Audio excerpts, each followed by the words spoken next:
sugar-free diets. La la la la la la la. Dr. Rams Private Advice తినండి.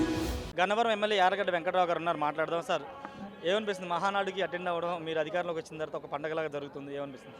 నేను MLA నాకు మొట్టమొదటి మహానాడుకి attend అవ్వడం. అంతకుముందు 2007లో ఎన్టీఆర్ అవార్డు ఆపేశారని చెప్పి ఆ రోజున అమెరికా నుంచి వచ్చి మహానాడుకి తిరుపతిలో అటెండ్ అయ్యి ఆ రోజున ఎన్టీఆర్ అవార్డుని రీస్టోర్ చేయమని చెప్పి డొనేషన్ కూడా ఇచ్చా.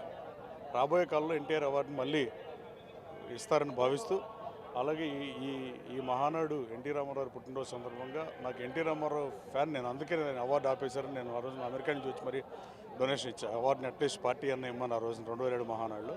ఈ మహానాడు పాల్గొని చాలా ఆనందంగా ఉంది. ఎన్టీ రామారావు గారు ఇంకా ప్రజా హృదయాల్లో చిరస్మరణీయంగా ఉన్నాడంటే మన దేశం సినిమాతో మొదటి నా దేశంతో ఆపేసి రిటైర్ అయిపోయి ఉంటే ఇంత ప్రజా హృదయాల్లో ఉండేవాడా అంటే చెప్పలేని పరిస్థితి. తెలుగుదేశం పార్టీ స్థాపించబట్టే ఎన్టీ రామారావు గారు మహోన్నత నాయకుడు, రాజ్యాధికారాన్ని బీసీలకు చెరువుగా తీసుకొచ్చి ఎన్నో రిఫార్మ్స్ తీసుకొచ్చి, భారతదేశంలో ఇన్ని రిఫార్మ్స్ తీసుకొచ్చిన ముఖ్యమంత్రి ఇంకోళ్ళు లేరంటే అతిశయోక్తి లేదు ఇప్పటికి కూడా.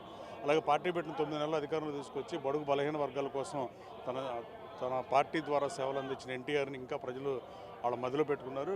అంబేద్కర్ గారు 52లో హిందూ యాక్ట్ బిల్లో స్త్రీలకు హక్కిద్దాం అనుకుంటే అది కుదరకపోతే రాజ్యాంగం రాసిన అంబేద్కర్ రాజీనామా చేశారు. అది లోక్సభలో బిల్లు వేయకపోతే, హిందూ యాక్ట్ బిల్లు వేయకపోతే. అదే దాన్ని 33 సంవత్సరాల తర్వాత 1985, 86లోనూ ఆ తర్వాత పెళ్ళైన ఏ సోదరిమణికైనా ఆశలో సమానం కల్పించిన మహోన్నత నాయకుడు ఎన్టీఆర్. అలాగే 10,000 లంచం తీసుకున్న ఖైరతాబాద్ శాసనసభ్యుడు ఆనాడు మంత్రిగా ఉంటే రామచంద్రన్ బర్తరఫ్ చేస్తున్న ఎన్టీఆర్. నక్సలైట్లు దేశభక్తులని కొనయాడే దమ్ము ధైర్యం ఈ దేశంలో రాజకీయ నాయకులకు ఉందా అంటే అది ఒక ఎన్టీఆర్కే ఉంది. అలాగే ₹2 కిలో బియ్యం ఒరన్నం లగ్జరీగా ఉన్న పరిస్థితుల్లో ఈ రాష్ట్రంలో రాయలసీమలో ఉత్తరాంధ్రలో అన్ని చోట్ల ఒరన్నం తినలేని పరిస్థితులు ఉన్నాయి కాబట్టి ₹2 కిలో బియ్యం ఇద్దాం అనుకుంటే ఆ రోజు విజయభాస్కర్ రెడ్డి గారు కంగారు పడి ₹1.90 6 నెలలు ముందు ఇచ్చిన జనం ఎన్టీఆర్ని నమ్మారు. ₹2 కిలో బియ్యం పథకం వచ్చి 43 సంవత్సరాలు అయినా అన్నం పెట్టిన పథకం అక్రమార్కుల పాలు అవుతుంది మాత్రం బాధాకరంగానే.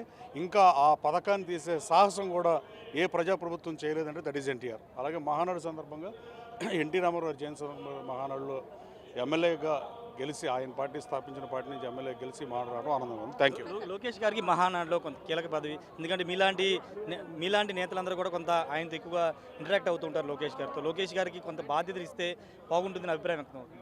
బాగుంటుంది, న్యాచురల్గా బాగుంటుంది. వర్కింగ్ ప్రెసిడెంట్ ఇస్తే బాగుంటుంది అనేది ప్రతి కార్యకర్త భావన, దాంట్లో ఏం సందేహం లేదు. అసలు పదవి ఉండాల్సిన అవసరం ఉందని నేను భావించట్లా.